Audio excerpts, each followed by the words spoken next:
नृदेहमाद्यां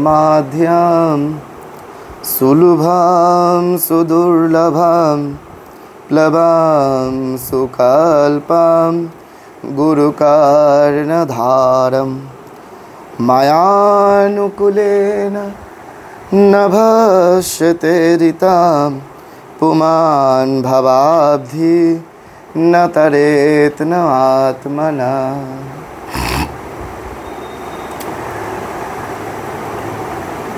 শ্রী ভগবানের অশেষ কৃপায় আজকে আমরা অক্ষয় তৃতীয়ার যে মাহাত্ম্য কথা সেটি শ্রবণ করব। গত সপ্তাহে আমরা নববর্ষের প্রথম দিন পয়লা বৈশাখে কেমন করে আমাদের কাটানো উচিত, কী করা উচিত সেই সম্বন্ধে জেনেছিলাম এবং বহু ভক্তজন তারা প্রত্যেকে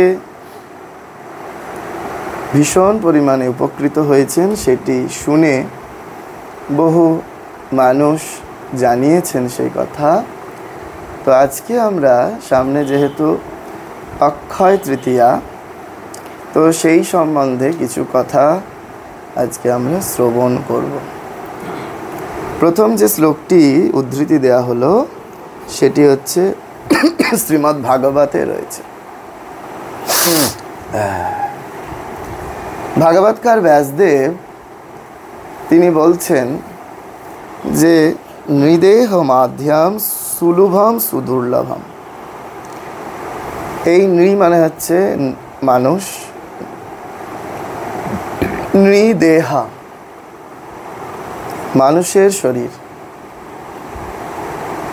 এটি আমরা জানি যে অত্যন্ত দুর্লভম, কিন্তু ভাগবতকার বলছে এটা দুর্লভ ঠিকই, কিন্তু অন্য দিক থেকে দেখলে এটা অত্যন্ত সুলভ। এবার একই জিনিস একই সঙ্গে সুলভ এবং একই সঙ্গে দুর্লভ কি করে সম্ভব, তাই না? সেই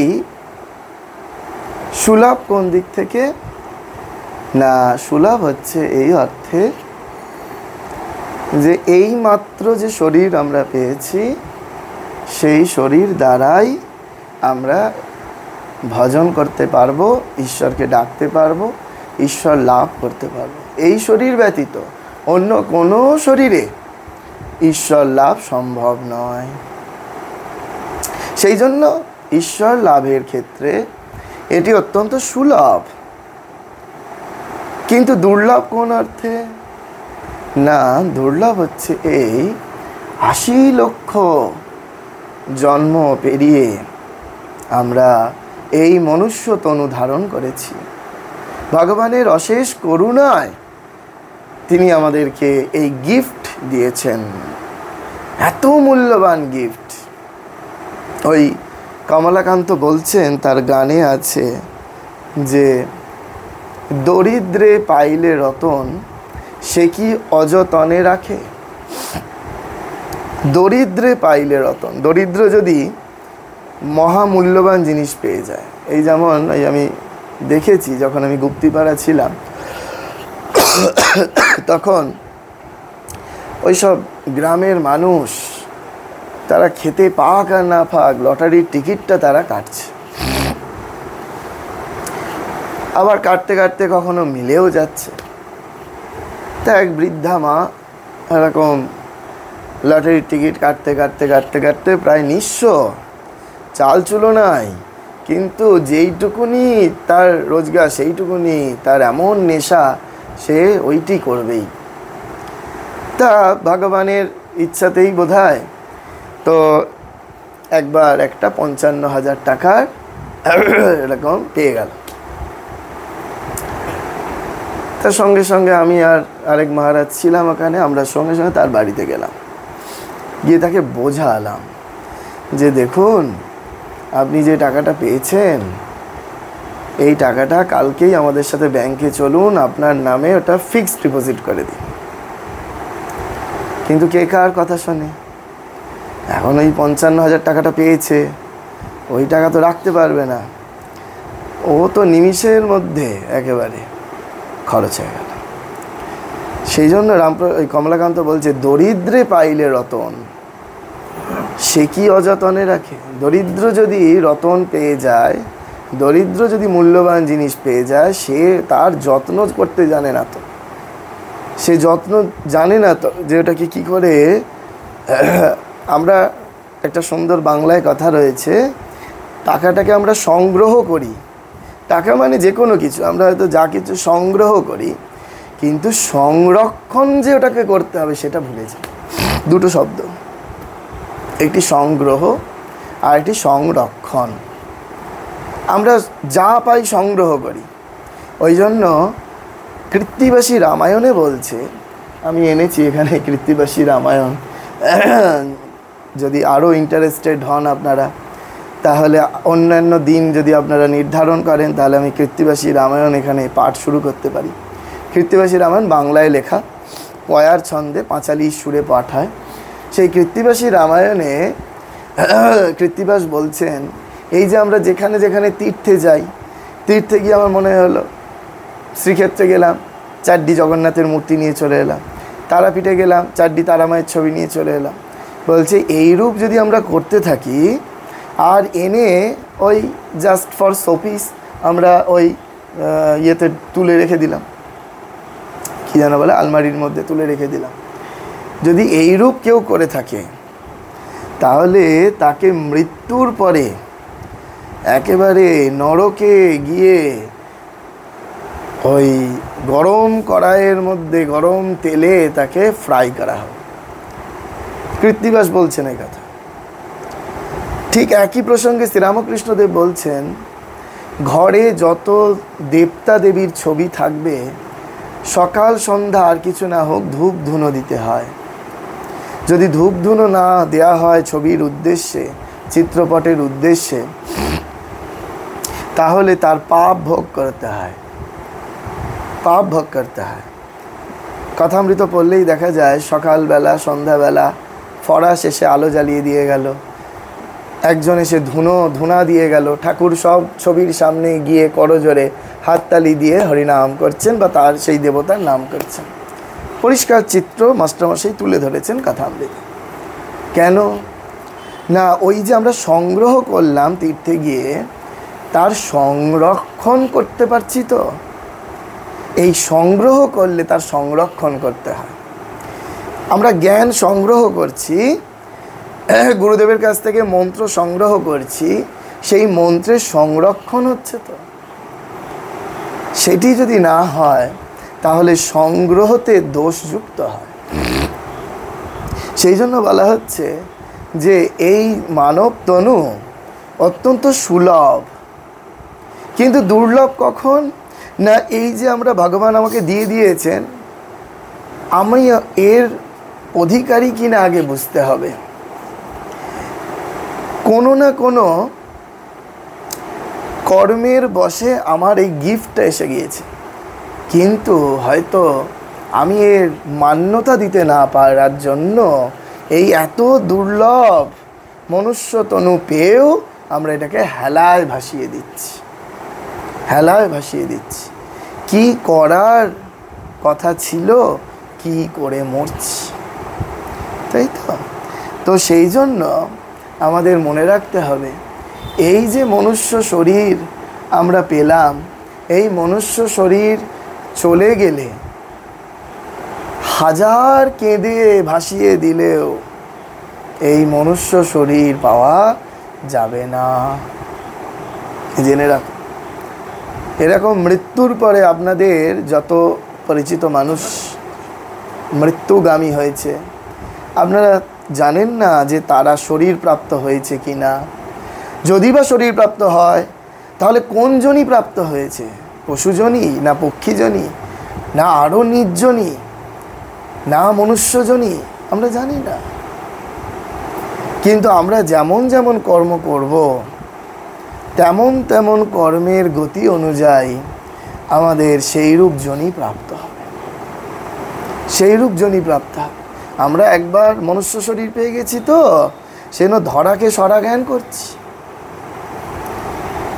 আমরা বুঝতেই পারছি না যে এই যে আমাদের গ্রস বডি, এই গ্রস বডির পরে একটা স্যাটেল বডি আছে, সূক্ষ্ম শরীর আছে, যার দ্বারা আমরা স্বপ্ন দেখি। স্বপ্নে আমার এই স্থূল শরীরটা বিছানায় শুয়ে থাকে, আর একটা শরীর দ্বারা আমি স্বপ্ন দেখছি। আমাদের শরীরের মধ্যে 3টে শরীর আছে। এখন এই যে স্যাটেল বডি, এটি তখন এই বায়বীয় অবস্থায় ঘুরতে থাকে।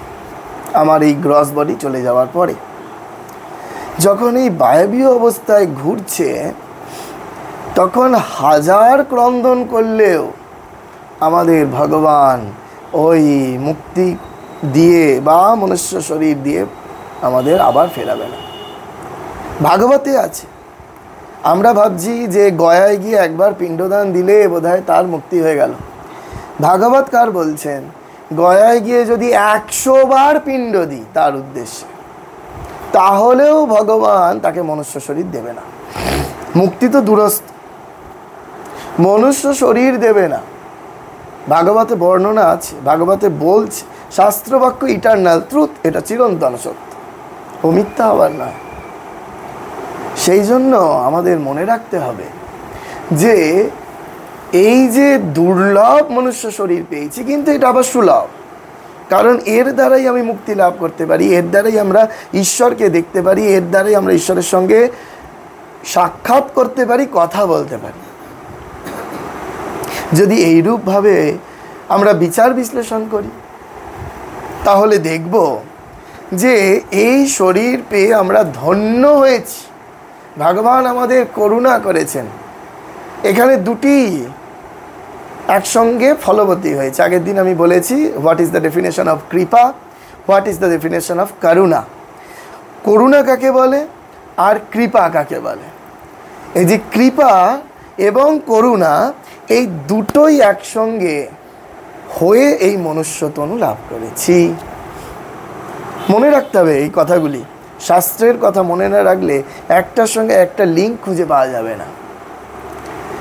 তো এই জন্য এই যে মনুষ্য শরীর আমরা পেয়েছি, সেই মনুষ্য শরীরটিকে যথোপযুক্ত কাজে লাগাবো কেমন করে, তার জন্য আগের দিন আমরা আলোচনা করেছিলাম যে, আগের দিন না, ওই অন্নপূর্ণা পুজোর যে আলোচনা হয়েছিল আমাদের, সেই প্রসঙ্গ করতে গিয়ে আমরা বলেছিলাম যে বছরে 4টে দিন আমাদের এই সুযোগ আছে আমরা মনুষ্য শরীরকে সার্থক করতে পারি। প্রথম বছরের প্রথম দিনটি হচ্ছে এই অক্ষয় তৃতীয়া। অক্ষয় তৃতীয়া মতো পবিত্র তিথি বোধহয় আর জগতে নাই।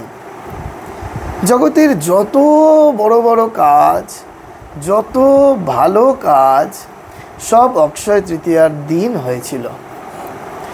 এ তো মনে থাকে না, লিস্ট দেখে বলবো।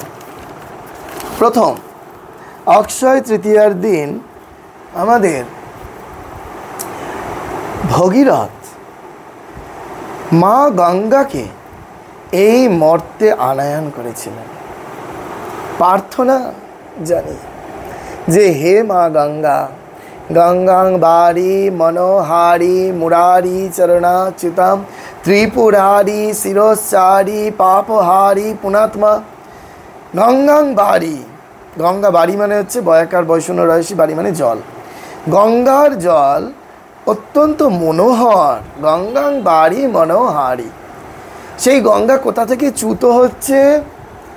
মুরারি চরণাচ্যুতাম। মুরারিকে স্বয়ং ভগবান বিষ্ণু, সেই ভগবান বিষ্ণুর চরণ থেকে চ্যুত হচ্ছেন মা গঙ্গা। এটা ভক্তির দিক থেকে। আমরা যদি এখন বৈজ্ঞানিক তত্ত্ব আলোচনা করি বা ভৌগোলিক তত্ত্ব আলোচনা করি, তাহলে আমরা জানি যে সেই উত্তরাকাশীর পরে যে গোমুখ রয়েছে, গঙ্গোত্রীর পরে যে গোমুখ রয়েছে, সেখান থেকে গঙ্গার উৎপত্তি। কিন্তু ভক্তির দিক থেকে দেখলে দেখা যাবে যে মুরারি চরণাচ্যুতাম, যে ওই মুরারি ভগবান বিষ্ণুর চরণ থেকে চ্যুত হয়েছেন মা গঙ্গা। সেই গঙ্গাকে কে ধারণ করলেন? ত্রিপুরারি শিরোচ্চারি। ত্রিপুরারি হচ্ছে যিনি তিন পুরের অধীশ্বর। কে? স্বয়ং মহাদেব। তিন পুর কি? স্বর্গমর্ত্য পাতাল। এই ত্রিপুরের যিনি অধীশ্বর, তিনি হচ্ছেন স্বয়ং দেবাদিদেব মহাদেব। তিনি ধারণ করলেন মস্তকে ত্রিপুরারি শির, শির মানে মাথা, শিরস্বারী, তিনি মাথায় ধারণ করলেন। পাপহারি পুণাত্মা, পাপতাপী মানুষ আমরা গঙ্গার জলে স্নান করে পবিত্র হই, পুণ্যবান হই, পুণ্য সঞ্চয় করি। সেজন্য পাপহারি পুণাত্মা, পাপী ব্যক্তি পুণ্যাত্মায় পরিণত হয়। সেই জন্য বলছে গঙ্গাং বাড়ি মনোহারি মুরারি চরণাচ্যুতাম ত্রিপুরারি শিরস্বারি পাপহারি পুণাত্মা। গঙ্গার প্রণাম করতে হয় এই বলে। তো এই গঙ্গাকে মর্তে এই অক্ষয় তৃতীয়ার দিন ভগীরথ স্বয়ং এই প্রার্থনা করে জগতের কল্যাণে তিনি নিয়ে এলেন। কাদের জন্য? আমাদের জন্য। শ্রীরামকৃষ্ণদেব বলছেন এই কলিতে তিনটি ব্রহ্মস্বরূপ, তার মধ্যে প্রথম হচ্ছে গঙ্গা বাড়ি, গঙ্গার জল, সাক্ষাৎ ব্রহ্ম। সেই জন্য অক্ষয় তৃতীয়ার দিন গঙ্গা স্নানের বিধান আছে, যে অক্ষয় তৃতীয়ায় গঙ্গা স্নান করতে হয়। ঠিক আছে, গঙ্গা, মা গঙ্গা মর্তে আবির্ভূত হয়েছিলেন। দ্বিতীয় কি? সেই দিন এই অক্ষয় তৃতীয়ার দিন থেকে শ্রী ভগবানের চন্দন যাত্রা শুরু হয়। ভগবান চন্দন চর্চিত হন, চন্দনে ভূষিত হন, কারণ এই সময় প্রবল দাবদাহ, প্রচণ্ড গরম। চন্দন হচ্ছে শীতলতা প্রদান করেন। সেই জন্য ওই চন্দন, বৈষ্ণব যে সমস্ত ক্ষেত্র আছে, মন্দির আছে, সেখানে ওই চন্দন বাটি বাটি চন্দন বাড়ছে, সবাই চন্দন সেবা দিচ্ছে। এই সময় চন্দন সেবা হয়, সবাই গিয়ে একটু একটু করে চন্দন ঘষে দিচ্ছে। কেন না ভগবানের গোটা অঙ্গে ওই চন্দন লেপন করা হবে, ভগবানের গোটা অঙ্গে চন্দন লেপন করা হবে। আপনারা যদি এই নবদ্বীপে যান বা মায়াপুরে যান, দেখবেন ভগবানের পুরো অঙ্গ একেবারে চন্দনে, একেবারে মোটা মোটা চন্দনের লেয়ার রয়েছে, প্রতিদিন হবে। এই চন্দন যাত্রা ভগবানের শুরু হয়, একেবারে সুন্দর, তার ওপর অঙ্গরাগ হয়, তারপর শৃঙ্গার করানো হয়। তো ওই হচ্ছে ভগবানের চন্দন যাত্রা। এখন আমরা যারা ওই রূপ করতে পারবো না, তাহলে আমরা কি করব না, আমাদের ভাবটিকে আরোপ করতে হবে। সুন্দর গানে আছে, মন তুলসী ভক্তি চন্দন যে জন তোমায় দিতে পারে, শিলার পৃষ্ঠে কাষ্ঠের চন্দন ঘষতে হয় না বারে বারে। আমাদের মনটাকে তুলসী করে নিতে হবে, কারণ মনটাই তো ভগবানের পাদপদ্মে দেওয়ার কথা। তাহলে মনটা যদি তুলসী স্বরূপ হয়, তাহলে ভক্তিরূপ চন্দনে সেটাকে লেপন করতে হবে। সেই ভক্তিরূপ চন্দনে লেপন করে ভগবানের পাদপদ্মে সেটিকে অর্পণ করতে হবে। আর কি না, আরেকটি ভাব, সেই সাধক রুইদাস তিনি লিখছেন যে তুম চন্দন হামে পানি, প্রভুজি তুম চন্দন হাম পানি। তুমি মহামূল্যবান চন্দন হতে পারো। ভগবানকে উদ্দেশ্য করে বলছে তুম চন্দন, তুমি মহামূল্যবান চন্দন হতে পারো, কিন্তু আমি মূল্যহীন জল। চন্দন যদি শুধু থাকে তাহলে তার সুগন্ধ নির্গত হয় না। যদি সেই চন্দন যখন ওই ঘর্ষণ হয় জলের মধ্যে দিয়ে, জলে সিক্ত হয়, তখনই তার সুগন্ধ চারদিকে নির্গত হয়। হে ভগবান, তুম চন্দন হাম পানি, প্রভুজি। অপূর্ব সুন্দর সেই গান। তারপরে গানের, যদিও সেটা অন্য প্রসঙ্গ, সেখানে আস্তে আস্তে আস্তে আস্তে ভগবান এক একটা দৃষ্টান্ত দিচ্ছেন যে তুম মতি হাম ধাগা, তুমি হচ্ছ মুক্ত আর আমি হচ্ছি সুতো। মুক্তর প্রচুর দাম, কিন্তু সুতোর কোনো দাম নেই। কিন্তু এই যে মালা পরানো হয়েছে, এই ফুলগুলোর ভেতর যেটি দেখা যাচ্ছে না সেটা হচ্ছে একটা সুতো। সুতোটা যদি না থাকে তাহলে এই ফুলগুলিকে একসঙ্গে ধরে রাখা যাবে না। সেই জন্য তুম মতি হাম ধাগা, ধাগা মানে সুতো। যে হে ভগবান, তুমি মুক্ত, তুমি মহামূল্যবান, আমি অমূল্য, মূল্যহীন, আমার কোনো মূল্য নেই, সুতো। কিন্তু যখন দুই এক হব, ভক্ত ভগবান যখন এক হবে, তখনই তার সৌন্দর্য জগতে প্রকাশ হবে। বলতে বলতে এরকম বহু দৃষ্টান্ত দিতে দিতে সিদ্ধান্তে পৌঁছাচ্ছে সাধক রুইদাস। তিনি যাতে মুচি ছিলেন রুইদাস। রুই কথাটা এসেছে রবি থেকে, রবিদাস। সেই রবি থেকে অপভ্রংশ হয়ে, বটা অপভ্রংশ হয়ে রৈদাস, হিন্দিতে রৈদাস, বাংলায় সেটাকে রুইদাস হয়ে গেছে। তিনি যাতে মুচি ছিলেন, জুতো সেলাই করতেন, কিন্তু তিনি এইরকম পদ রচনা করেছেন। তুলসীদাস ব্রাহ্মণ, রুইদাস মুচি, কিন্তু আমরা দুজনকেই একই আসনে বসিয়ে পূজা করি। কেন? ভগবানের কাছে উচ্চ নীচ ভেদ নাই। সেই রুইদাস শেষে গিয়ে বলছেন যে সিদ্ধান্ত কি দিচ্ছেন? সিদ্ধান্ত দিচ্ছেন তুম স্বামী হাম দাসা, এই লেখানি রৈদাসা। তুমি স্বামী, এটা হচ্ছে সম্বন্ধ, সিদ্ধান্ত। হে ভগবান, তোমার সাথে আমার সম্বন্ধ, তুমি স্বামী, তুমি প্রভু, আমি তোমার দাস। কিন্তু এই সম্বন্ধ যদি না হয়, ভগবানের সঙ্গে যদি আমরা সম্বন্ধ স্থাপন করতে না পারি, তাহলে ভগবান আমাদের কাছে আসবে কেমন করে? এই চন্দন যাত্রা, এই যে সেবা দেওয়া, শ্রীক্ষেত্রে এইরূপ ভগবানকে চন্দনে ভূষিত করা হচ্ছে, সেই চন্দন যাত্রা এই অক্ষয় তৃতীয়ার দিন থেকে শুরু হয়। এই অক্ষয় তৃতীয়ার দিন থেকে শ্রীক্ষেত্রে ভগবানের রথ নির্মাণের কাজ শুরু হয়। ভগবান যে রথে বেরোবেন, সেই রথের তিনটে রথ, জগন্নাথ মহাপ্রভু, বলভদ্রদেব, সুভদ্রা মহারানী, এই যে তিনটে রথ বেরোবে, সেই তিনটে রথের নির্মাণ কার্য এই অক্ষয় তৃতীয়ার দিন থেকে শুরু হয়। অক্ষয় তৃতীয়ায় স্বয়ং বিষ্ণুর দশাবতারের এক অবতার পরশুরামের আবির্ভাব তিথি। স্বয়ং বিষ্ণুর দশাবতারের এক অবতার পরশুরাম, তাঁর আবির্ভাব তিথি। এই অক্ষয় তৃতীয়ায় মহর্ষি বেদব্যাস, তিনি স্বয়ং সিদ্ধিদাতা গণেশকে দিয়ে মহাভারত লেখাতে শুরু করেছিলেন। মহাভারত লেখাতে শুরু করেছিলেন গণেশকে দিয়ে এই অক্ষয় তৃতীয়ার দিনে। এই অক্ষয় তৃতীয়ার থেকেই আমাদের উত্তরের অপার তীর্থক্ষেত্র স্বয়ং কেদারনাথ, সেই কেদারনাথের উদ্দেশ্যে যাত্রা শুরু হয় অক্ষয় তৃতীয়ার দিন থেকে। কোনোরূপ অন্য কোনো তিথি না, অন্য কোনো ডেট নয়, এই অক্ষয় তৃতীয়ার তিথি। এই অক্ষয় তৃতীয়ার তিথিতে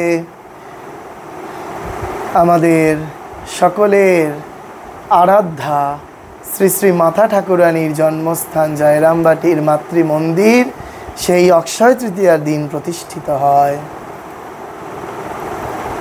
এই অক্ষয় তৃতীয়ার যে কি গুরুত্ব, আমরা এইসব বলেও বোধহয় ধারণা করতে পারি না। শ্রীরামকৃষ্ণদেব কথামৃত ওই জন্য বলছেন, কি জানো বাবা, কথাগুলো খুব সোজা, কিন্তু ধারণা হওয়া চাই। কথাগুলো খুব সোজা, কিন্তু ধারণা হওয়া চাই। যদি ধারণা না করতে পারি তাহলে কথা কথাই থেকে যাবে, কথা কথাই থাকবে। কিন্তু যদি একটু ধারণা করতে পারি, তাহলে এই তিথিগুলোকে আমরা কাজে লাগাবো, খুব কনসাসলি, সচেতনভাবে কাজে লাগাবো। তো সেই জন্য আমাদের প্রত্যেকের এই অক্ষয় তৃতীয়ার দিন চেষ্টা করতে হবে এই মনুষ্য তনু যে পেয়েছি, সেই মনুষ্য তনু যেন সাক্ষাৎ ভগবানের সঙ্গে যোগযুক্ত থাকে। বলা হয় অক্ষয় তৃতীয়ায় আমরা যা করব সেটা অক্ষয় হয়ে থাকবে। এখন যদি আমরা কাউকে কটু কথা বলি, কারুর সঙ্গে দুর্ব্যবহার করি, কারুর সঙ্গে আমরা অসৎ কর্মে লিপ্ত হই, তাহলে জেনে রাখবেন সেটি নিঃসন্দেহে আপনার খাতায় ওটা অক্ষয় হয়ে থাকবে। অক্ষয় তৃতীয়ার দিন আপনি যা করবেন সেটা ক্ষয় হবে না, ওটা অক্ষয় হয়ে থাকে। বুঝতে পেরেছেন? অন্য দিন আপনি যদি কোনো গর্হিত খারাপ কাজ করেন, ভগবানের নাম করলে সেটা ক্ষয় হবে, কিন্তু অক্ষয় তৃতীয়ার দিন যদি করেন তাহলে সেটি কিন্তু ক্ষয় হবে। সেই জন্য বি কেয়ারফুল। সেই জন্য আমাদের মনে রাখতে হবে যে অক্ষয় তৃতীয়ায় আমাদের এমনভাবে এই জীবনটিকে যাপন করতে হবে, অক্ষয় তৃতীয়ায় আমাদের এমন কোনো স্থানে গমন করতে হবে, এমন সঙ্গ করতে হবে যার দ্বারা আমরা কেবল ভগবানের সঙ্গে যোগযুক্ত হয়ে থাকতে পারি। এই তিথিতে দানের কথা আমাদের শাস্ত্রে বলছে। কি দান? এই তিথিতে কি দান করা হয় না, এই তিথিতে মূলত তিনটি দান আমাদের করার কথা। সেটি হচ্ছে, প্রথম ছত্রদান। শাস্ত্রে আছে, ছত্র মানে ছাতা, আমাদের ছত্রদানের কথা আছে। হ্যাঁ, ছত্রদান করতে হয়। দ্বিতীয় জল দান, এই অক্ষয় তৃতীয়ায় জল দান করতে হয়। তৃতীয় হচ্ছে আমাদের এই তাল পাতার যে পাখা, সেই পাখা দান করতে হয়। ঠিক আছে, এই তিনটে দানের কথা আমাদের শাস্ত্রে বলছে। হ্যাঁ, তখন তো এইসব ফ্যান হয়নি, তাহলে এইসব ফ্যান বলতো বা অন্য কিছু বলতো, কিন্তু যেটি সেই সময়ে ছিল সেইটি বলছে। তো সেই জন্য বলা হচ্ছে এখন আমাদের যুগোপযোগী একটু করে নিতে হবে, এই যুগের সঙ্গে তাল মিলিয়ে। হ্যাঁ, তো ছত্রদান সেইটা ঠিকঠাক রূপে ছাতা দিতে হবে। আবার জল দান, জলের পরিবর্তে শরবত বা লস্যি দিতে পারি আমরা। আর আমাদের কি পাখা দান, সেটা একটু ভালো ইলেকট্রনিক্স পাখাও আমরা দিতে পারি, কিন্তু এটা যুগোপযোগী করতে হবে। তবে এই শরীরের যেটা অভিমত সেটা হচ্ছে আমরা দুটোই যেন করি, যেটা শাস্ত্রে বর্ণিত আছে সেটাও যেন আমরা করি। যেমন আমাদের মনে পড়ছে গত বছর আমরা যারা ওই রাস্তার ধারে বসে বাজার বিক্রি করে তাদের কাছে যখন তালপাতার পাখা পৌঁছে দিয়েছিলাম, তারা ভীষণ খুশি হয়েছিল যে ওই সঙ্গে সঙ্গেই কেউ হাওয়া খাচ্ছে, কেউ ওটার ব্যবহার করছে। হ্যাঁ, এবারে যেমন ইচ্ছা আছে যারা রাস্তার ধারে বসে বাজার বিক্রি করছে, যাদের মাথায় হয়তো সেই তিরপল টাঙানোর টাকা নেই, তো তাদের ওই উদ্দেশ্যে একটু বড় ছাতা ব্যবস্থা করে দেওয়া। হ্যাঁ, এরকম। আর আমরা তো জানেন যে একেবারে সর্বদাই প্রস্তুত আছি যে গরমে লস্যি, শরবত ইত্যাদি খাবারের দেওয়ার জন্য।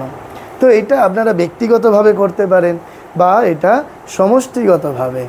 যারা অনেকে জানতে চান যে আপনারা বাড়িতে আছেন কি করে করব, তাদের উদ্দেশ্যে বলা যে আমাদের অক্ষয় তৃতীয়া থেকে বেশ কিছুদিন ধরে সেটা যেমন যেমন পরিস্থিতি অনুযায়ী চলতে থাকবে। সেটা 1 সপ্তাহ হতে পারে, 2 সপ্তাহ হতে পারে, 1 মাস হতে পারে।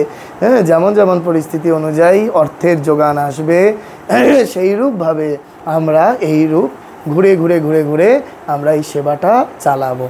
তো বহু মানুষ যারা এই আন্তর্জালের মাধ্যমে শোনেন এই শরীরের কথা, তো তখন আপনাদেরকে জানিয়ে রাখলাম যে আপনারা চাইলে এই অক্ষয় তৃতীয়ার দিন এই রূপ দান করে আপনারা আপনাদের জীবনকে সফল করতে পারেন। মনুষ্য জীবন সফল হয় এই দানের মধ্যে দিয়ে। বলা হচ্ছে গৌরবম প্রাপ্যতে দানাৎ না তু বিত্তস্য সঞ্চয়াৎ পয়োদানাম স্থিতিরুচ্চৈ পয়োধীনাম অধস্থিতি। এই একমাত্র মনুষ্য শরীর সার্থক হবে দান করতে পারলে। বলা হচ্ছে গৌরবম প্রাপ্যতে দানাৎ, যে আমাদের গৌরব বৃদ্ধি পাবে এই দান করলে। বিত্ত সঞ্চয় করে রাখলে তাহলে আমাদের এই গৌরব বৃদ্ধি পাবে না। গৌরবম প্রাপ্যতে দানাৎ না তু বিত্তস্য সঞ্চয়াৎ পয়োদানাম স্থিতিরুচ্চৈ পয়োধীনাম অধস্থিতি। পয়োধা মানে মেঘ, মেঘ হচ্ছে জল দান করছে, সেই জন্য ভগবান কর্তৃক তার স্থান অনেক উচ্চে। আর পয়োধি মানে হচ্ছে সাগর, সে জলকে স্টোর করে রেখেছে, জমিয়ে রেখেছে, দান করছে না, ওই জন্য ভগবান কর্তৃক তার স্থান রসাতলে।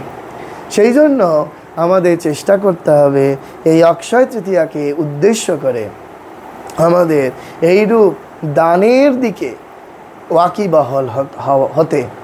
আমাদের অর্থের যে পরিমাণ অর্থ আমরা উপার্জন করছি সেই অর্থই আমাকে পরমার্থ প্রদান করতে পারে, তো সেই অর্থ যেন আমাকে অনর্থ দেখে কখনোই না নিয়ে আসে। সেই অর্থ দ্বারা আমরা যেন এই সৎ কর্মে ব্রতী হই। আমি একটু তিক্ত ভাষায় বলি যে আমাদের প্রচুর অর্থ থাকতে পারে, সেই অর্থ যদি আমরা সৎকর্মের প্রণামী বাক্সে না দিই তাহলে আমাদের ডাক্তারের প্রণামী বাক্সে দিতেই হবে, দিতেই হবে, এটা জেনে রাখুন, নিঃসন্দেহে দিতে হবে।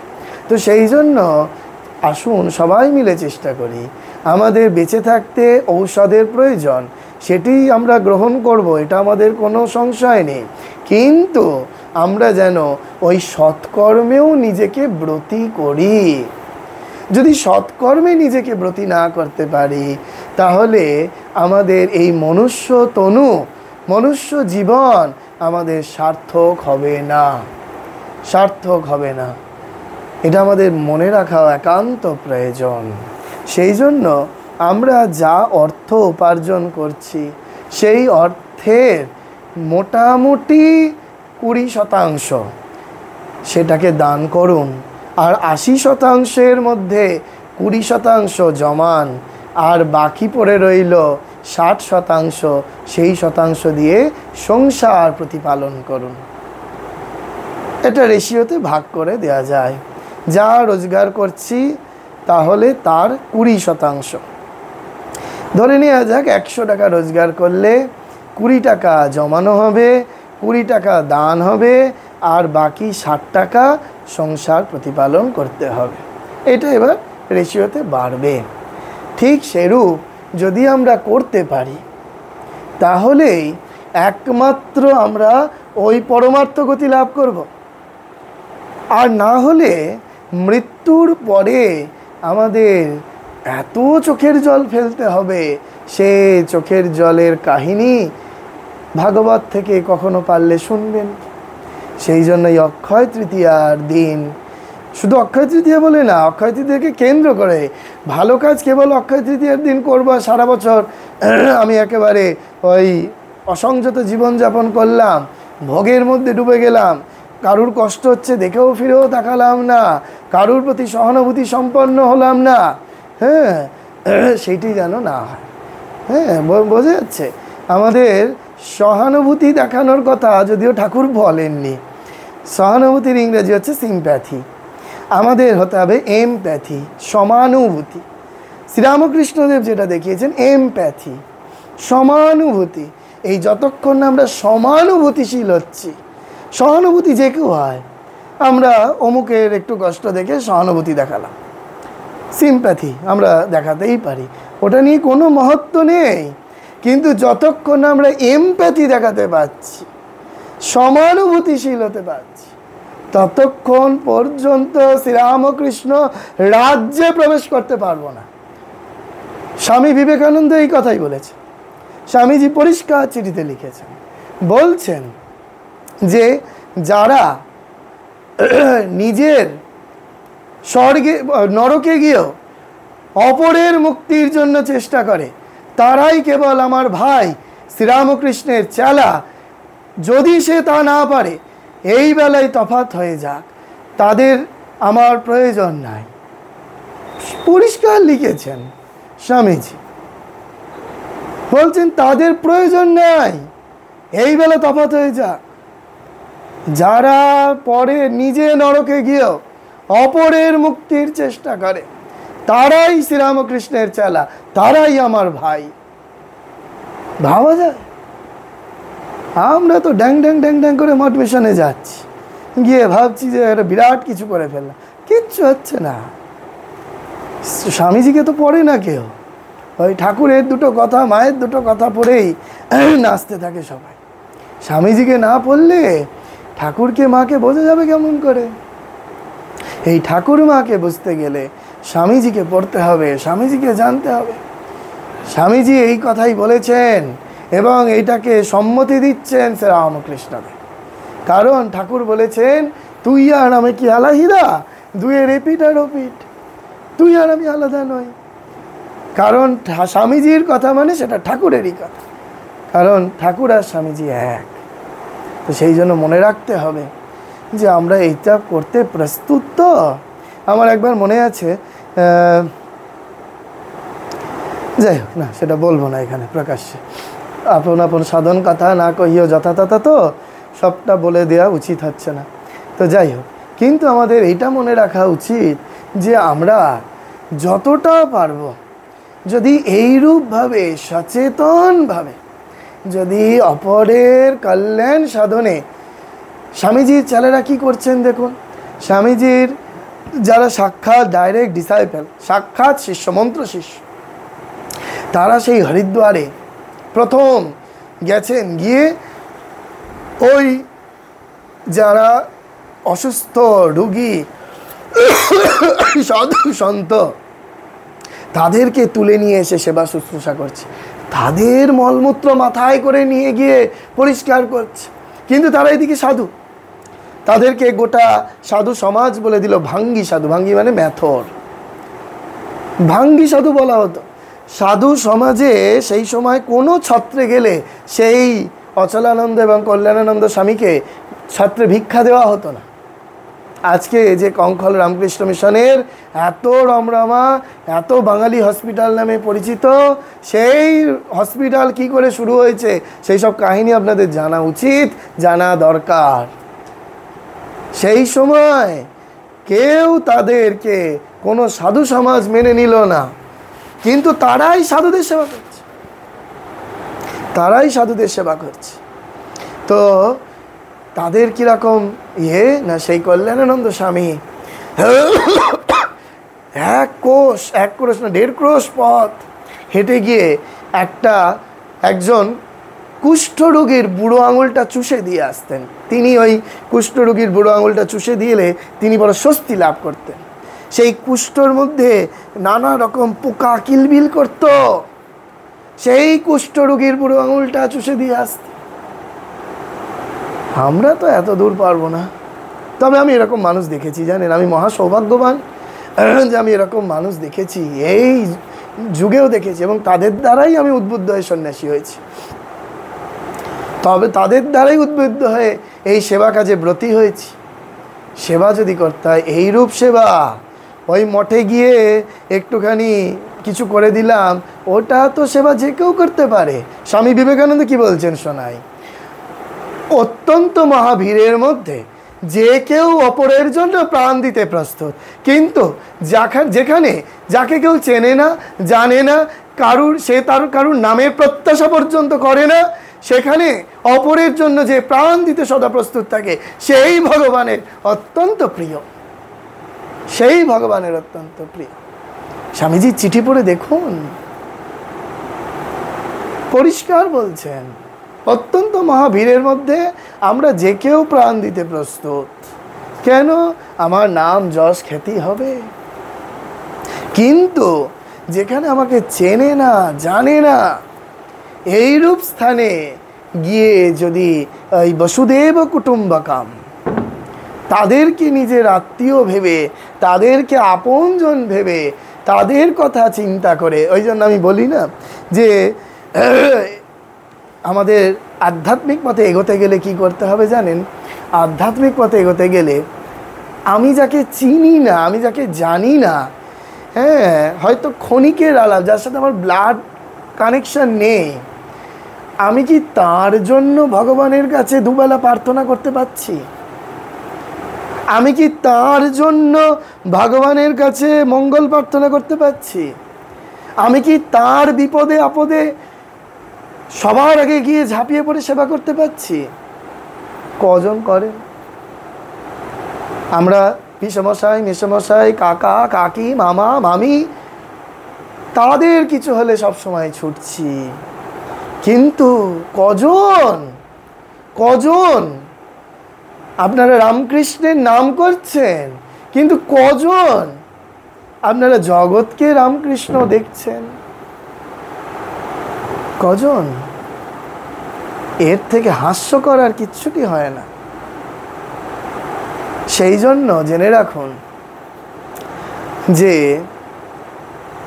আধ্যাত্মিক পথে যদি এগোতে হয়, তাহলে এই স্বামীজির কথা বেদ বাক্য, কারণ স্বামীজি সাক্ষাৎ শিববাক্য, যে ওই যাকে আমরা চিনি না জানি না তার জন্য আমি জীবনপাত করতে পারি, তো আমার জীবনটা দিয়ে দিতে পারি তো তার জন্য। এ বড় কঠিন জিনিস, বড় কঠিন জিনিস। সেই জন্য এই বিখ্যাত সাংবাদিক তরুণ গোস্বামী বলেন, এই যে বিশেষ বিশেষ দিনগুলোতে একটু মাঝে মাঝে হসপিটালে গিয়ে থাকা প্রয়োজন, হসপিটালে যাওয়া প্রয়োজন।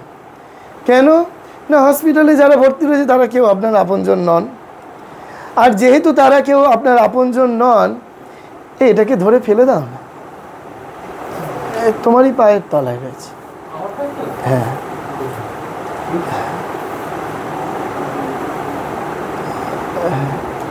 হ্যাঁ,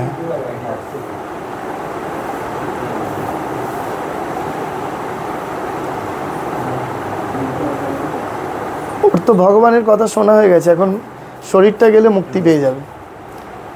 হ্যাঁ, আর ওই নয়তো দেখো আলমারির মাথায় লাল হিট আছে, ওই লাল হিট একটু দিয়ে দিলে ভালো।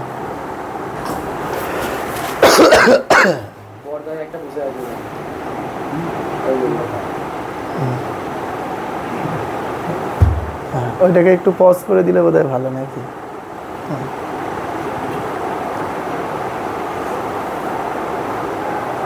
থাক, ওই লাল হিট দিয়ে দিলে ভালো।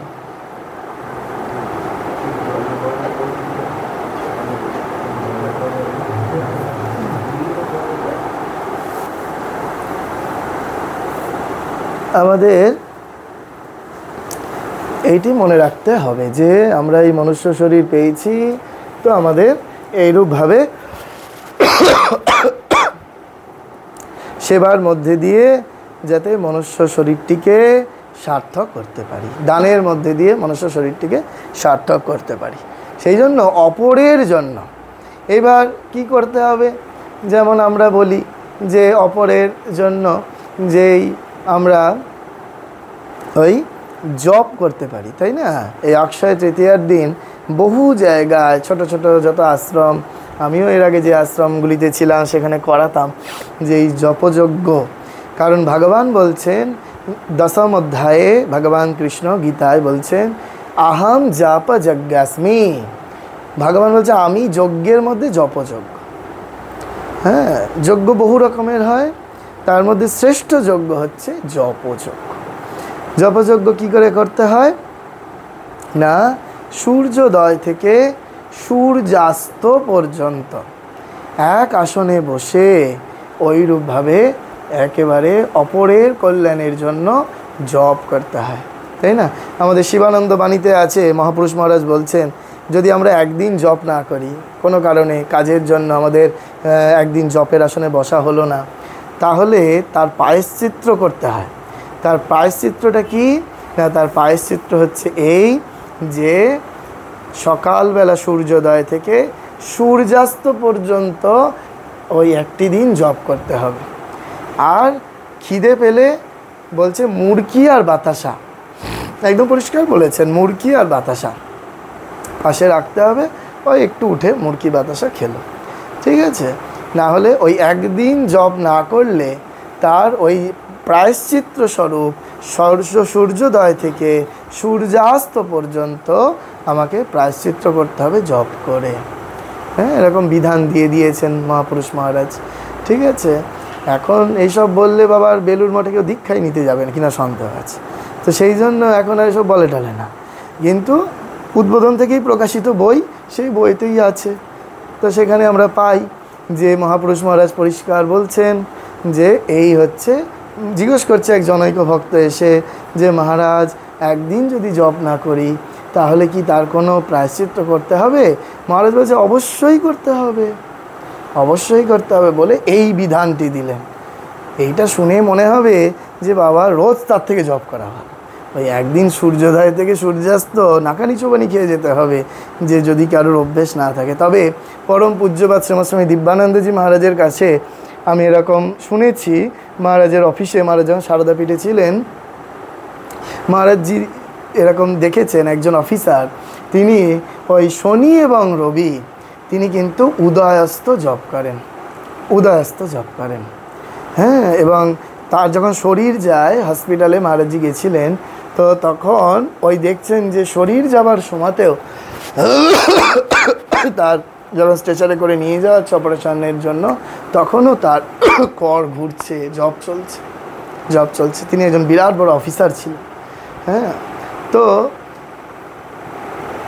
একটা মহারাজের কাছে শোনা একটা গল্প বলি। হ্যাঁ, এই গল্পটা বলছি কেন, গল্পটা বলছি আর কি। এক রাজা আর এক রানী, ঠিক আছে, এক রাজা এক রানী, তারা নিজেদের মধ্যে ঘরের মধ্যে কথা বলছে যে ওই কেন বলে তাদের পুত্রের জন্য একজন টিচার নিয়োগ করতে হবে, আচার্য নিয়োগ করতে হবে, গুরু নিয়োগ করতে হবে। তা রাজপুত্রের জন্য কে গুরু হবেন, রাজপুত্রের জন্য কে গুরু হবেন? তো তখন রাজামশাই রানীমাকে বলছেন, এই নগরের প্রান্ত প্রদেশে 4 জন সন্ন্যাসী আছে, সেই 4 জন সন্ন্যাসীর কাছে আমি আমার রাজগুরুকে নিয়ে গিয়ে হাজির হব। সেই 4 জন সন্ন্যাসীর মধ্যে রাজগুরু যাকে নির্বাচন করবেন তিনি এই আমাদের পুত্রের গুরু হবে। ঠিক আছে, আমাদের পুত্রের গুরু হবে। তো ভালো কথা, যখন এই রানী এবং রাজামশাই এইরূপ কথা বলছে, তখন তাদের জানলা দিয়ে একজন চোর চুরি করতে ঢুকছিল। চোরটা এবার শুনে ফেলেছে যে রাজামশাইয়ের ছেলের গুরু নিয়োগ করা হবে, আর রাজামশাই ওই 4 জন সাধুর মধ্যে একজন সাধুকে তার পুত্রের গুরু নির্বাচন করবেন।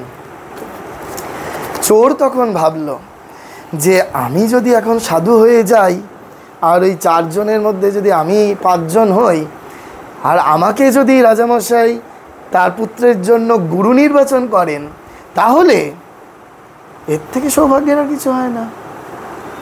তা চোর তখন ঠিক করলেন যে আমি ওইরূপ সাধু হয়ে যাব, সাধু হয়ে গিয়ে আমি রাজামশাইয়ের রাজপুত্রের গুরু হব। খুব ভালো কথা। এখন গুরু হতে গেলে তো জ্ঞান প্রয়োজন, এখন জ্ঞান কোথা থেকে পাবো?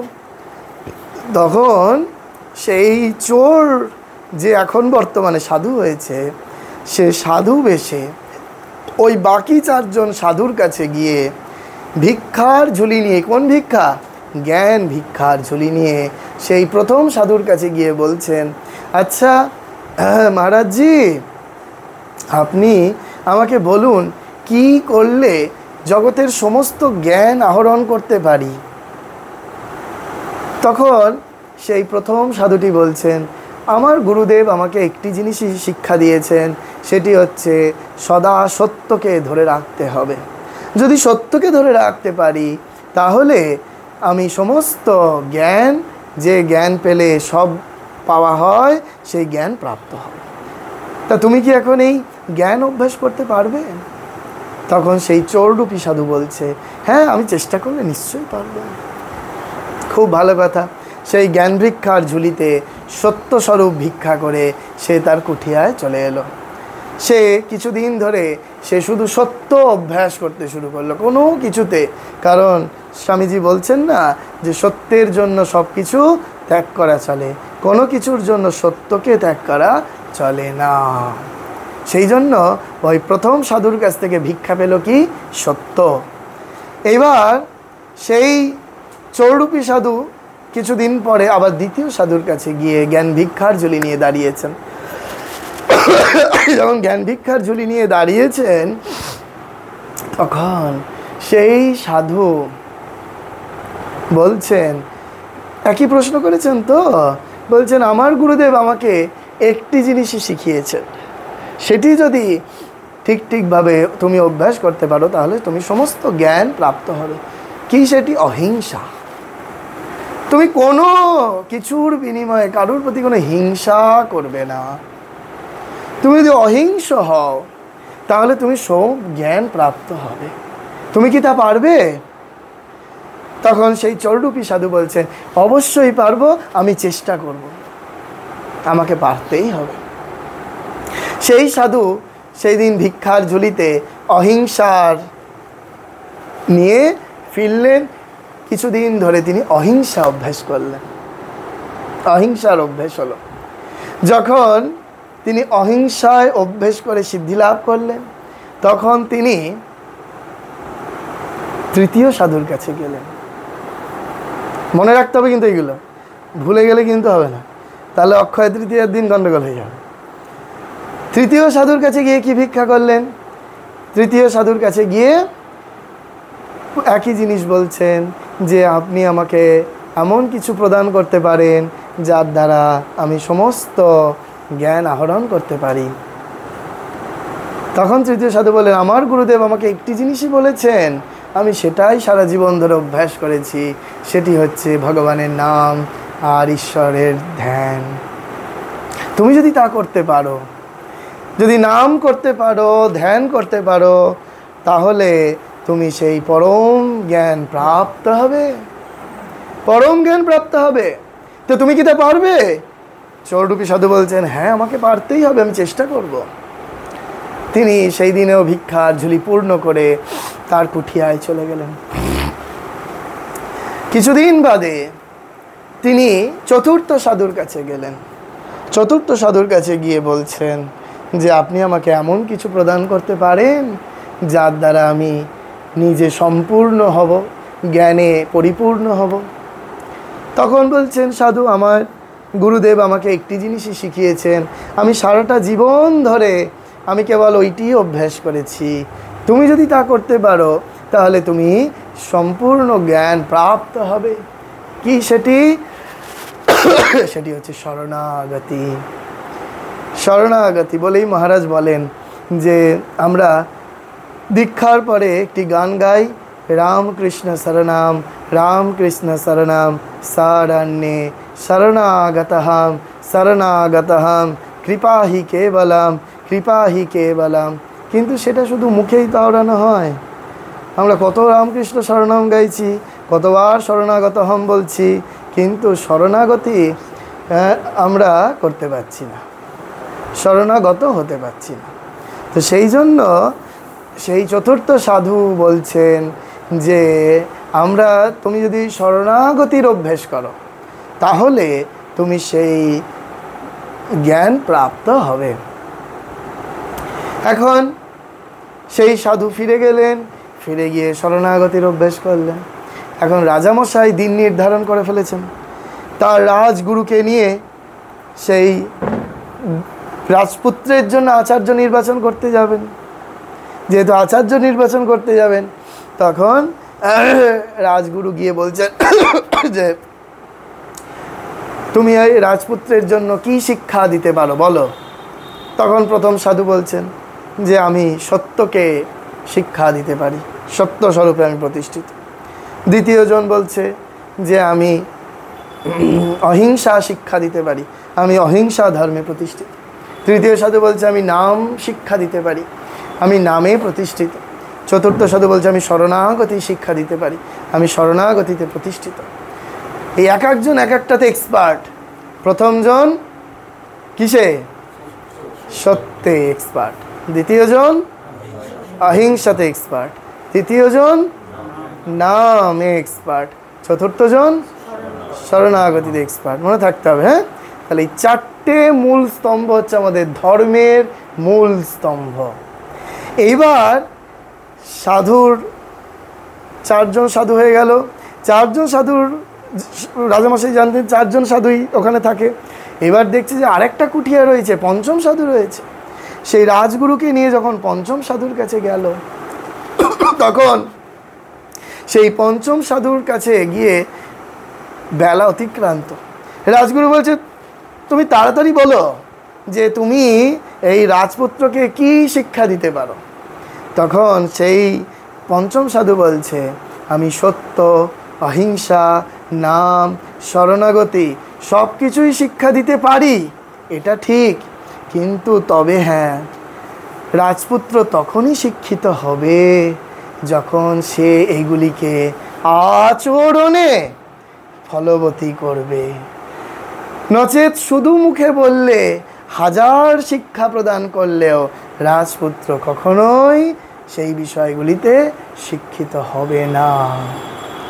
যেই কথা বলেছে সঙ্গে সঙ্গে রাজামশাই রাজগুরুকে নিয়ে চলে গেছে। এইবার রাত্রিবেলা রাজামশাই রানীমাকে কি বলবে, সেই তার পুরনো অভ্যাসটা তো বদলাতে পারছে না। সেই পুরনো অভ্যাসবশত পঞ্চম সাধু, যেটা চোর ছিল, সে আবার কান পেতে এসে শুনছে যে কাকে রাজামশাই নির্বাচন করবে। রাজামশাই রানীমাকে বলছেন, দেখো, আমি জানতাম আমাদের নগরের প্রান্তে চারজন সাধু চারটে কুঠিয়া করে থাকে, কিন্তু গিয়ে দেখলাম চারজন না, পাঁচজন সাধু থাকে। আমি আমার পুত্রের জন্য ওই পঞ্চম সাধুটিকে আমার ছেলের গুরুরূপে নির্বাচন করতে চাই। যেই এই কথা সেই চোররূপী সাধু শুনেছে, তখন সে ভাবছে যে আমি সেই রাজপুত্রের গুরু হতে চলেছি, কিন্তু আমার তো আরও জ্ঞানের প্রয়োজন, আরও আমাকে গভীরে প্রবেশ করতে হবে। সে তখন ওই চারজন সাধুরকে ফেলে আরও গভীর জঙ্গলের মধ্যে গিয়ে ঈশ্বরের নাম ধ্যানে নিমগ্ন হয়ে গেল। যেই ঈশ্বরের নাম ধ্যানে নিমগ্ন হলো, তখন স্বয়ং ঈশ্বর প্রকটিত হয়ে বলছেন, তুমি কি চাও বলো। তখন সেই সাধু বলছে, চোররূপী সাধু বলছে যে আমি রাজপুত্রের গুরু হতে চাই, কিন্তু রাজপুত্রের গুরু হতে গেলে আমাকে তো আগে জ্ঞানে পরিপূর্ণ হতে হবে। Swami Vivekananda, B and make, আগে আমাকে হতে হবে। তখন ভগবান বলছেন, ঠিক আছে, আমি তোমাকে জ্ঞানে পরিপূর্ণ করে দেব, কিন্তু তোমাকে দক্ষিণা দিতে হবে। কি দক্ষিণা? তখন ভগবান বলছেন, আমাকে চারজনের মাথা এনে দিতে হবে। কোন চারজন? প্রথম, যিনি সারা জীবন সত্যকে ধরে আছে। দ্বিতীয়, যিনি কারোর প্রতি হিংসা করেন না। তৃতীয়, যিনি সব সময় ভগবানের নাম করছেন। চতুর্থ, যিনি আমার প্রতি কেবল শরণাগত। সঙ্গে সঙ্গে সেই চোররূপী সাধু বলছে, দাঁড়ান দাঁড়ান ভগবান, আমি এক্ষুনি আপনাকে এই চারজনের মাথায় এনে দেবো যারা এই কন্ডিশনগুলো আপনার ফুলফিল করেছে। সঙ্গে সঙ্গে সেই চারজন সাধুর কুঠিয়ার কাছে চলে গিয়েছে। তার নিজের কুঠিয়ার মধ্যে ঢুকে ছুরিতে ভালো করে শান দিচ্ছে। শান দিতে দিতে দিতে তার জ্ঞানের উন্মেষ ঘটছে আস্তে আস্তে। সে নিজে ভাবছে যে আমি তো এতদিন ধরে অহিংসা অভ্যেস করলাম, কিন্তু ওই চারজন সাধু তারা তো নিরপরাধ, তারা তো অন্যায় কিছু করেনি। আমি এখন কি করে তাদের এই মাথাগুলো কেটে নিয়ে গিয়ে ভগবানের পায়ে দেব? সেই মুহূর্তে এইরকম জ্ঞানের উন্মেষ ঘটল। সঙ্গে সঙ্গে তিনি আবার গভীর বনে চলে গেলেন। ভগবান তখনও অপেক্ষা করছেন তার জন্য।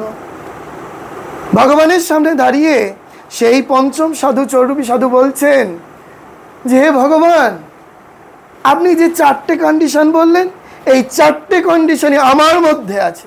আমি সত্যে প্রতিষ্ঠিত, আমি কারোর প্রতি হিংসা করি না, আমি অহিংসার অভ্যাস করেছি, আমি নামে প্রতিষ্ঠিত, আমি নাম করি সর্বক্ষণ ভগবানের, আমি আপনার শরণাগত, আমি আমার মাথাটি কেটে আপনার পায়ে বলিদান দিচ্ছি। সেই বলা সঙ্গে সঙ্গে ভগবান বলছে, না না না না, তোমার মাথা কেটে তোমাকে বলিদান দিতে হবে না, আমি তোমার এইরূপ কার্যে সন্তুষ্ট হয়েছি। আমি তোমাকে যে জ্ঞান পেলে সব পাওয়া হয়ে যায়, সেই জ্ঞানে আমি তোমাকে প্রতিষ্ঠিত করে দিচ্ছি। বোঝা যাচ্ছে? তার মানে বুঝতে হবে, যখনই আমরা ওই ভালো কর্মের দিকে, সৎ কর্মের দিকে এগোনোর চেষ্টা করব, তখনই ভগবান আমাকে পরীক্ষা নেবার জন্য সদা প্রস্তুত হয়ে পড়বে। যে টিচার শুধু স্টুডেন্টকে কিছু হয়েছে তাহলে কি এত চাওয়াচাই করছিস, যে টিচার শুধুমাত্র স্টুডেন্টকে খালি পড়িয়েই যাচ্ছে, সেই টিচার কখনো ছাত্র ছাত্রীকে সম্পূর্ণরূপে তৈরি করতে পারবে না, জেনে রাখুন, পারবে না। কিন্তু যে টিচার একটা সিলেবাস শেষ হলো, একটা চ্যাপ্টার শেষ হলো, দেখি কেমন তৈরি হয়েছে, একটা পরীক্ষা নিই, যে পরীক্ষা নেবে যে টিচার, জানবেন সেই টিচার ছাত্রছাত্রীকে অনায়াসে খুব তাড়াতাড়ি তৈরি করতে পারবে। ঠিক সেরকম ভালো ছাত্রছাত্রী হতে গেলে যেমন পরীক্ষা দিতে হয়, আমি এরকম বহু ছাত্রছাত্রী দেখেছি যারা খুব ভালো, তারা টিচারকে বারবার করে অ্যাপ্রোচ করে, স্যার একটা পরীক্ষা নিন। কেন? ভালো ছাত্রছাত্রীটা নমুনা, পরীক্ষা নিলে পড়াটা তাড়াতাড়ি তৈরি হয়। ঠিক সেরকম ভক্ত ভগবানকে খালি বলবে, হে ভগবান আমাকে পরীক্ষা নিন। এই পরীক্ষা নিয়ে ভগবান দেখবেন যে এ আমার ভালো ভক্ত হলো না ভালো ভক্ত হলো না। এবার ভগবানের কোশ্চেন পেপারটা তো একটু কঠিন হয় বাবা। ভগবান যে পরীক্ষাটা নেবে তোমাদের, সেই পরীক্ষায় কোশ্চেন পেপারটা তো এত ইজি হবে না, সেই কোশ্চেন পেপারটা একটু কঠিন হবে। কিন্তু সেখানে যদি পরীক্ষা দেওয়ার অভ্যেস থাকে, তবেই আমরা ওই ভালো ভক্ত হতে সক্ষম হব। বোঝা যাচ্ছে? তাহলে এই যে আমরা ভালো কর্ম করতে যখনই যাব, তখনই ভগবান আমাকে ছলে বলে কৌশলে পরীক্ষা নেবে। যে বুদ্ধিমান, যে এটাকে ধরতে পারবে, সে এটা মায়ার জাল ছিন্ন করে বেরোতে পারবে। আর যে মায়া পাশে বদ্ধ হয়ে পড়বে, সে বদ্ধই হয়ে যাবে। সেই জন্য ঠাকুর বলছেন, মহামায়ার কাছে প্রার্থনা করতে হয়, তুমি কৃপা করে, করুণা করে তুমি দ্বার ছেড়ে দাঁড়াও। এই যখনই কোনো সেবা কাজ করতে যাবেন, তখনই মহামায়ার কাছে প্রার্থনা করতে হবে, হে মহামায়া, কৃপা করে, করুণা করে তুমি অন্তত দ্বার ছেড়ে দাঁড়াও। আমি সমাজ সেবার কথা বলছি না, খিচুড়ি রান্না করে খিচুড়ি বিতরণের কথা বলছি না। যে সেবার দ্বারা ঈশ্বর লাভ সম্ভব, যে সেবা ঈশ্বর পূজার সমতুল, সেই সেবা বলছি। দু রকমের সেবা আছে, একটা সমাজ সেবা, একটা শিবজ্ঞানী জীব সেবা। সমাজ সেবার জন্য কিচ্ছু প্রয়োজন নেই, ওটা ওই সিম্প্যাথি থাকলেই হয়ে যাবে, যে কেউ পারে। কিন্তু যতক্ষণ না এমপ্যাথি আসছে, ততক্ষণ পর্যন্ত শিবজ্ঞানী জীব সেবা হবে না বাবা। কারণ শিব জ্ঞানটাই তো হবে না এমপ্যাথি না এলে। শিব জ্ঞান না হলে সহানুভূতি, সমানুভূতিতে কনভার্ট হবে না। সেই জন্য ভগবানের কাছে প্রার্থনায়, ভগবান কি করবেন এই শরীরকে দেখেই বুঝতে পারেন যে সেবার সময় একেবারে বিছানায় শুইয়ে দিচ্ছে, অসুস্থ করে দিচ্ছে। হ্যাঁ, মহামায়ার খেলা এগুলো, কিন্তু মহামায়ার বাঁধন ছেড়ে বেরোতে হবে। যতই মহামায়া আটকা, আমি তাতে পা দেবো কেন, আমি তাতে ফাঁদে পা দিতে যাব কেন? শরীর যায় যাক, সেটা তো ভগবান বুঝবে। আমার দায় কি আমার দায় আমার নয়। সেই জন্য এইটি মহামায়ার খেলা যদি আপনারা বুঝতে পারেন, ওই একটা সুন্দর গানে আছে না, বাজিকরের খেলা রে ভাই, যার খেলা হয় সে জানে, এ খেলার কখন শুরু কখন যে শেষ কে জানে। বাজিকরের খেলা, এই নাচাচ্ছে আমাদেরকে, মহামায়া কেবল নাচাচ্ছে। ঠাকুর কত সুন্দর করে বলেছেন যে ওই বাচ্চা ছেলেকে চুষি কাঠি দিয়ে ভুলিয়ে রাখছে, কখনো খেলনা দিয়ে ভুলিয়ে রাখছে, কখনো মিষ্টি সন্দেশ দিয়ে ভুলিয়ে রাখছে। আমাদেরকেও দেখুন ভগবান ঠিক তাই, কখনো পিকনিক দিয়ে ভুলিয়ে দিল, আজকে শুক্রবারে যেতে হবে না। কখনো বিয়েবাড়ির নিমন্ত্রণ দিয়ে ভুলিয়ে দিল, আজকে শুক্রবারে যেতে হবে না। কখনো শরীরের অসুস্থতা করে দিল, নে আজকে বিছানায় শুয়ে থাক, আজকে উঠে আর ভগবানের নাম করতে যেতে হবে না। এক একটা চুষি কাঠি, এক একটা সন্দেশ, এক একটা খেলনা। কিন্তু যে ভক্ত সে জানে এ মহামায়ার খেলা চলছে, আমাকে এর ফাঁদে পা দিলে চলবে না। আমি যদি ফাঁদ দিয়ে পা দিয়েছি তো শেষ। এইরূপ ভক্ত হওয়া তো খুব কঠিন। তবেই তো সেই শ্রীবাসের মতো ভক্ত হওয়া যাবে, যেখানে বাড়িতে পুত্র মারা গেছে তবু হরিনাম বন্ধ হচ্ছে না। এ ভক্ত তো সেই একেবারে উচ্চ মার্গের ভক্ত। তারা তো কেউ সন্ন্যাসী নয়, তারা সংসারী। এই যে আজকে যার আবির্ভাব তিথি, দেবেন্দ্রনাথ মজুমদার ঠাকুরের গৃহী পার্ষদ, হ্যাঁ, কালকে তারই বাড়িতে আমার বক্তৃতা আছে। এই শরীর বেশ কয়েকবার সেই পুণ্যভূমিতে গিয়ে ঠাকুরের কথা বলবার সুযোগ পেয়েছে। তো কালকে ওরা বলেছে আমাকে দেবেন্দ্রনাথ মজুমদার সম্বন্ধেই বলতে।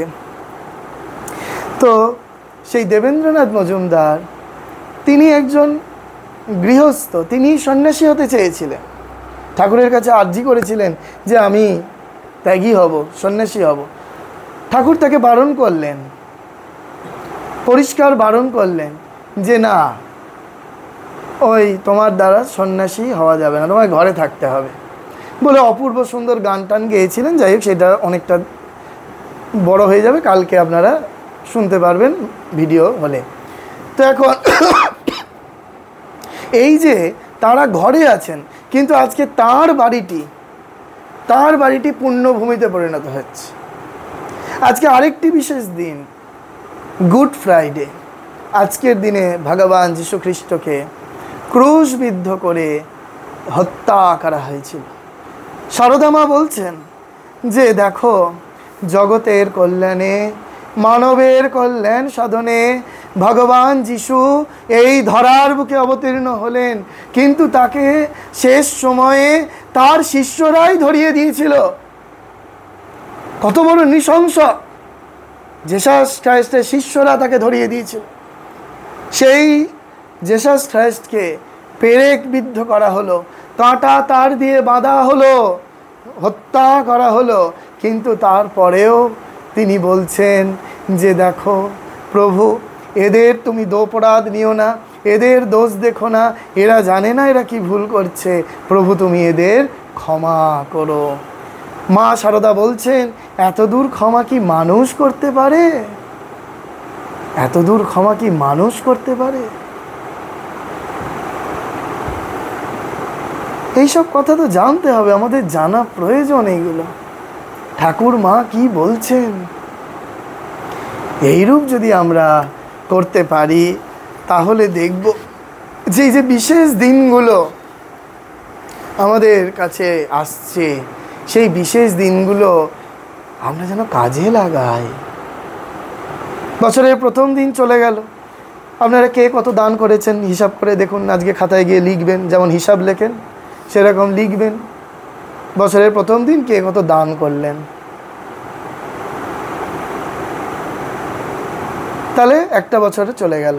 এবার যে দান করলেন না, সেই টাকাটা কি আপনি ধরে রাখতে পারছেন? না ওষুধের পেছনে যাচ্ছে, না ডাক্তারের পেছনে যাচ্ছে, সঙ্গে সঙ্গে যাচ্ছে, হ্যাঁ সঙ্গে সঙ্গেই যাচ্ছে। কিন্তু ওটা তো দান করার কথা ছিল আপনার, কিন্তু করেননি তো। কিন্তু ও টাকা থাকবে না ঘরে, কোনো দিন থাকবে না। তার থেকে ভালো কাজে দান করি না।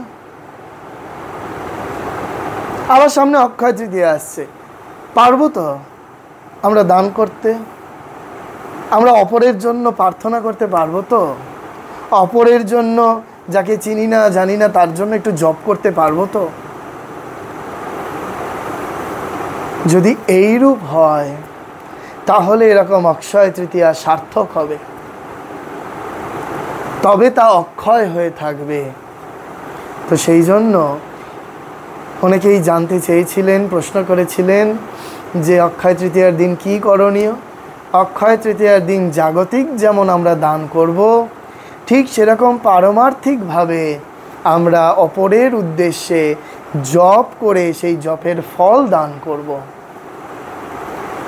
জপের ফল দান করব। হে ভগবান, আজকে আমি এত সংখ্যক জপ করলাম, আজকে এই জগতে যত দুর্ভিক্ষে মানুষ রয়েছে, কত মানুষ অনাহারে রয়েছে, আপনারা জানেন যে মালদা রামকৃষ্ণ মিশন, আমার কাছেও খবর এসেছে যে মহারাজ আপনি যদি একটু মালদায় গিয়ে সেবা কার্য শুরু করেন এই সময়, আমরা আপনাকে অর্থ দিয়ে সাহায্য করব।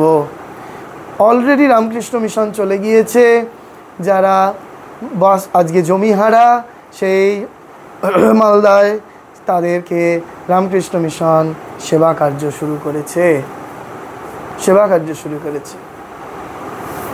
তাহলে বুঝতে পারছেন যে তাদের জন্য আমরা একটু জব করতে পারি। হয়তো এত দূরে মালদায় গিয়ে হয়তো আমরা ওইভাবে সেবা করতে পারবো না, কিন্তু যদি এখানে তোমাদের মধ্যে কেউ উদ্গ্রীব হও, তাহলে অর্থ দেওয়ার জন্য লোক প্রস্তুত আছে। আমাকে অনেকে জানিয়েছে, মহারাজ আপনি যদি গিয়ে ওখানে কাজ করেন তাহলে আমরা আপনার পাশে আছি, আপনাকে অর্থ সাহায্য করব। খবর রাখতে হবে তো, খবর নিতে হবে তো। শুধু আমারটা আমি খেলাম আর এসি ঘরে রাত্রিরে গিয়ে ঘুমিয়ে পড়লাম, ওতে হবে? জগতের খবর রাখতে হবে। শিয়রে তো আমাদেরও দুঃখ আসছে, কোন দিন আমাদেরই জমি হারা হয়ে যেতে হবে কেউ জানে? কেউ জানে না। সেই জন্য আমাদের হিন্দু জাতি তো ভাবছি, এখনও তো আমার বাড়িতে আগুন লাগেনি, আমার বাড়ির মেয়েকে তো ধর্ষণ করা হয়নি, ওই জন্য আমি বেশ সেফ আছি। কিন্তু কোন দিন এই ডানকুনির জায়গায় বলে দেবে ওয়াকফ সম্পত্তি, নাও ঠেলা, তখন কোথায় গিয়ে প্রাণ বাঁচাবে গো? ভেবে দেখেছ? কবে আর ভাববে? কি করছো তাদের জন্য? সেই জন্য শিয়রে বিপদ। জেনে রাখো, যে সমস্ত সাধু সন্ত মহাত্মারা এখনো উদাসীন হয়ে আছে, তারা থাকুক উদাসীন, কিন্তু যারা অন্তত এই কষ্টের কথা ভাবছে, যারা অন্তত একটু কাজ করতে শুরু করেছে, যারা একটু মানুষের পাশে গিয়ে দাঁড়াচ্ছে, যেমনভাবে হোক তেমনভাবে করছে, তাদেরকে আমরা একটু সমর্থন করি না? সেই জন্য এই বিভিন্নভাবে আমরা এই অক্ষয় তৃতীয়া কাটাতে পারি, উদযাপন করতে পারি। সবার আগে যেটা আমাদের প্রয়োজন, মূল যে জিনিসটি, সেটি হচ্ছে সচেতনতা, ধর্ম সচেতনতা। আমাদের ধর্ম সম্বন্ধে আমরা এত উদাসীন যে আমাদের থেকে এরকম জঘন্য জাতি আর একটাও হয় না, একটাও হয় না। সেই জন্য জেনে রাখুন যে আমরা সকলের জন্য এক সুরে একভাবে প্রার্থনা করতে পারি ভগবানের কাছে, হে ভগবান, আজকে যারা এইরূপভাবে গৃহহীন অবস্থায় দিন কাটাচ্ছে, তাদের জন্য একটু প্রার্থনা, তাদের জন্য একটু চিন্তা, তাদের জন্য একটু জপ করতে পারি কি না গো? কিন্তু আমরা কেউ করছি না, দুঃখ লাগে এইখানে। কিন্তু এইদিকে আমরা রামকৃষ্ণ মিশনের শিষ্য, রামকৃষ্ণ মিশনে ভলেন্টিয়ারি করি, রামকৃষ্ণ মিশনে গিয়ে বহাল তবিয়াতে মহারাজদের সঙ্গ করি, কিন্তু এতটুকু হৃদয় কাঁদে না, হৃদয় কাঁদে না। জানবেন তারা রামকৃষ্ণের কাছের লোক কেউ নন। সেই জন্য এই হৃদয় যখন তাদের জন্য কাঁদবে, হৃদয় যখন অসহায় দরিদ্র নিপীড়িত মানুষের কথা ভাববে, তখনই একমাত্র জানবেন আপনি শ্রীরামকৃষ্ণ রাজ্যে প্রবেশ করতে পেরেছেন। ধরে নেওয়া যাক আজকেই ঘটনাটা এরকম হয়েছে, কিন্তু চারপাশে কত মানুষ। এই যে কালকেই আমরা ফিরছিলাম, একজন বৃদ্ধা মা দেখলাম বাজার বিক্রি করছে। সঙ্গে সঙ্গে দয়ালবাবুকে বললাম যে গাড়ি থেকে নামুন, নেমে যতটা সম্ভব বাজার তুলে নিন। আমার প্রয়োজন আছে কি নেই জানার দরকার নেই, কিন্তু ওই মুহূর্তে উনি একটু তো আনন্দ পাবেন। আমরা পারি অনায়াসেই। আমরা শপিং মলে গিয়ে দরদাম করি না, সেখানে গিয়ে একেবারে বহাল তবিয়াতে জিনিস যা ফিক্সড প্রাইস আছে সেটা কিনে নিয়ে চলে আসি। কিন্তু বাজারে গিয়ে একটা বৃদ্ধ লোক, একটা বৃদ্ধা মা, তিনি হয়তো কোনো রকমে বাজার বিক্রি করে খাচ্ছে, সেখানে গিয়ে আমরা চুলচেরা দরদাম করি, আরেকটু কমানোর চেষ্টা করি। আমাদের মতো নিকৃষ্ট মানুষ আর হয় না। সেই জন্য এটা জেনে রাখুন যে যদি মানুষ হতে হয় একটু পরের কথা ভাবতে শিখুন, পরের কথা হৃদয়ে অনুভব করতে শিখুন। যদি এইরূপভাবে অনুভব করতে পারেন, ভাবতে পারেন, তাহলেই একমাত্র আমরা নিজেকে মানুষ বলতে পারবো, পশু থেকে মানুষ হতে পারবো। নচেত যে তিমিরে ছিলাম সেই তিমিরে। যাই হোক, অনেকক্ষণ হলো সময়। সবাই ভালো করে অক্ষয় তৃতীয়া কাটাবেন। যদিও অক্ষয় তৃতীয়ার আরেকটি আগে আমরা শুক্রবার পাবো, কিন্তু বহু মানুষ বলেন যে মহারাজ একটু আগে আগে এরকম ভিডিওগুলো বেরোলে ভালো হয়। তো তাদের জন্য এইটি আজকে আলোচনার প্রসঙ্গ রাখা হলো, এবং আগে থেকে আমরা প্রিপারেশান নিতে পারবো যে আমাদের কি করণীয় কি অকরণীয়। তো সেইটি আমাদের খেয়াল রেখে আমরা অক্ষয় তৃতীয়ার দিনটি ভীষণভাবে দায়িত্বপূর্ণভাবে নিজের জীবনটিকে সার্থক করবার প্রয়াসী হব। সকলে ভালো থাকবেন। নমস্কার। ওম শান্তি শান্তি শান্তি। হরি ওম তৎসৎ। শ্রীরামকৃষ্ণার প্রণমস্তু।